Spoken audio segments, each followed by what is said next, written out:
حضور نے فرمایا اگر میری امت میں کوئی محدث ہوتا، محدث وہ تو حدیث جاننے والے، حدیث کے ماہر کو کہا جاتا ہے، لیکن یہاں فرمایا اگر کوئی محدث ہوتا، یعنی محدث سے مراد کیا کہ جس کی زبان پر فرشتے بولے، جسے اللہ الہام فرمائے، جس کی نظر فراست سے دیکھے، جسے اللہ نے فراست عطا فرمائی ہو، اسے محدث کہا جاتا ہے۔ تو حضور کا جملہ سنیے گا، حضور فرماتے ہیں پچھلی امتوں میں محدث ہوتے تھے، اگر میری امت میں کوئی محدث ہوتا تو وہ عمر ہوتا۔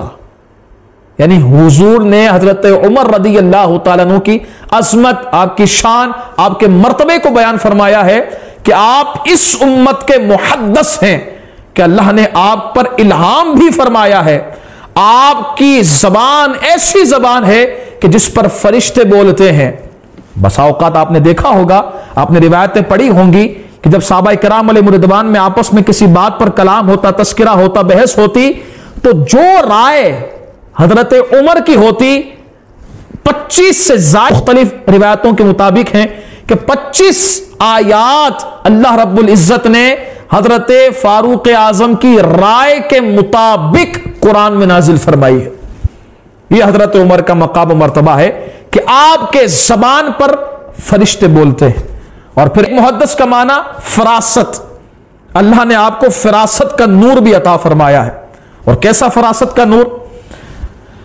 مختلف تواریخ کے اندر موجود ہے، چاہے وہ حلیۃ الاولیاء ہو، تاریخ الخلفاء ہو، یا اس کے علاوہ نبراس اور دیگر کتب سیرت کے اندر یہ بات موجود ہے کہ نہاون کے اندر حضرت فاروق اعظم رضی اللہ تعالیٰ عنہ نے ایک قافلہ، ایک لشکر بھیجا۔ اب وہ لشکر نہاون گیا، اب وہ کتنا دور ہے؟ وہ ایران کے صوبہ آذربائیجان کے اندر وہ ایک علاقہ پڑتا ہے، اور کتنا دور کا سفر ہے؟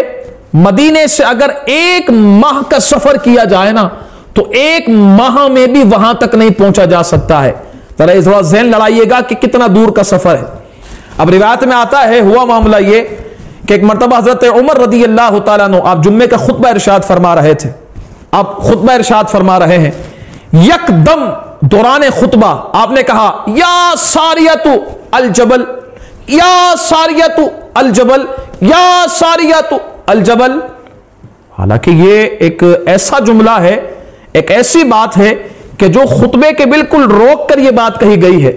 اب سارے جو سامعین تھے وہ آپس میں ایک دوسرے کو دیکھ رہے ہیں کہ حضرت عمر کو ہوا کیا ہے، کہ آج سے پہلے کا تو ایسا معاملہ نہیں ہوا ہے، آج کیا معاملہ ہے؟ حضرت عمر رضی اللہ تعالیٰ عنہ جب خطبہ ارشاد فرما دیا، نماز پڑھا دی، تو حضرت عبد الرحمن بن عوف رضی اللہ تعالیٰ عنہ آپ حضرت عمر کے پاس جاتے ہیں، حضرت عمر سے کہتے ہیں عمر خیر، ایسا معاملہ پہلے تو نہیں دیکھا گیا کہ تم دوران خطبہ ایسا جملہ کہو۔ تو حضرت فاروق اعظم رضی اللہ تعالیٰ عنہ ارشاد فرماتے ہیں کہ میرے یار معاملہ یہ ہوا کہ نہاون میں جو ہم نے قافلہ بھیجا ہے وہ چاروں طرف سے، آگے سے، پیچھے سے یہ کافروں نے گھیر لیا، مجھ سے برداشت نہ ہوا، مجھ سے رہا نہ گیا۔ کون سا CCTV کیمرہ تھا؟ کہاں سے دکھ رہا تھا؟ وہاں کون سا اسکائپ تھا؟ وہاں کون سا نیٹ کا سسٹم چل رہا تھا کہ مدینے میں بیٹھ کر سارا وہ معاملہ دیکھ رہے تھے؟ یہ قدرتی بات تھی، یہ نظر فراست تھی۔ حضرت فاروق اعظم رضی اللہ تعالیٰ عنہ آپ ارشاد فرماتے ہیں جب میں نے دیکھا نا کہ آگے سے پیچھے سے کفار نے گھیر لیا ہے تو مجھ سے رہا نہیں گیا، تو میں نے وہیں سے آواز لگائی یا ساریۃ الجبل، یا ساریۃ الجبل، یا ساریۃ الجبل، کہ پہاڑ کے سائٹ پر آ جاؤ اور ایک طرف سے کافروں سے مقابلہ کرو، پیچھے سے اپنے آپ کی حفاظت کرو۔ اب یہ معاملہ حضرت فاروق اعظم نے بیان کر دیا۔ معاملہ یہ ہوا کہ کچھ ماہ گزرے تو یہ قافلہ پلٹ کر آیا۔ حضرت ساریہ رضی اللہ تعالیٰ عنہ سے کسی نے پوچھا کہ ساریہ بتاؤ کیا معاملہ ہوا، کیسا رہا لشکر، کیسا رہا جنگ؟ حضرت ساریہ رضی اللہ تعالی عنہ آپ ارشاد فرماتے ہیں کہ ایک وقت ایسا تھا، جمعے کا دن تھا، ہم آگے پیچھے سے گھر چکے تھے اور قریب تھا کہ ہم شکست کھا لیتے، لیکن مجھے یکدم ہم لشکر والوں کو آواز آئی کہ اے ساریہ پہاڑ کے اوٹ میں آ جاؤ، پہاڑ کے پیچھے آ جاؤ، پہاڑ کے ساتھ لگ جاؤ. کہتے وہ آواز ہم نے سنی، اس پر عمل کیا تو اللہ تعالیٰ نے اس آواز پر عمل کرنے کی وجہ سے ہمارے لشکر کو کافر کے مقابلے میں فتح عطا فرمائی ہے. یہ حضرت فاروق اعظم کی آواز تھی کہ وہ نہارون پہنچی، وہاں پہنچ کر اس لشکر کی مدد کی.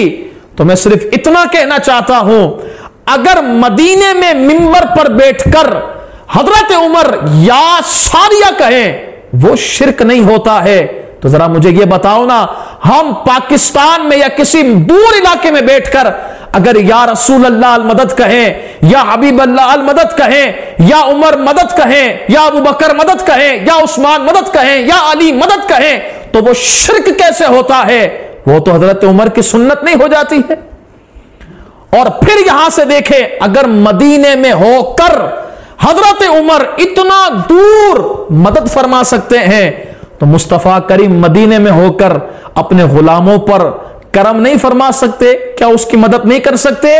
تو اسی لیے اگر سیرت صحابہ کو پڑھا جائے تو صرف نعرہ لگانا کہ ہم صحابہ کے نوکر ہیں، ہم صحابہ کے ماننے والے ہیں، ہم صحابہ کے طریقے پر چلنے والے ہیں، یہ نعرہ لگانا آسان ہوتا ہے، اور صحیح معنوں میں صحابہ کے طریقے پر چلتے ہوئے، ان کی سیرت پر عمل کرتے ہوئے اپنی زندگی گزارنا، یہ الگ بات ہوتی ہے.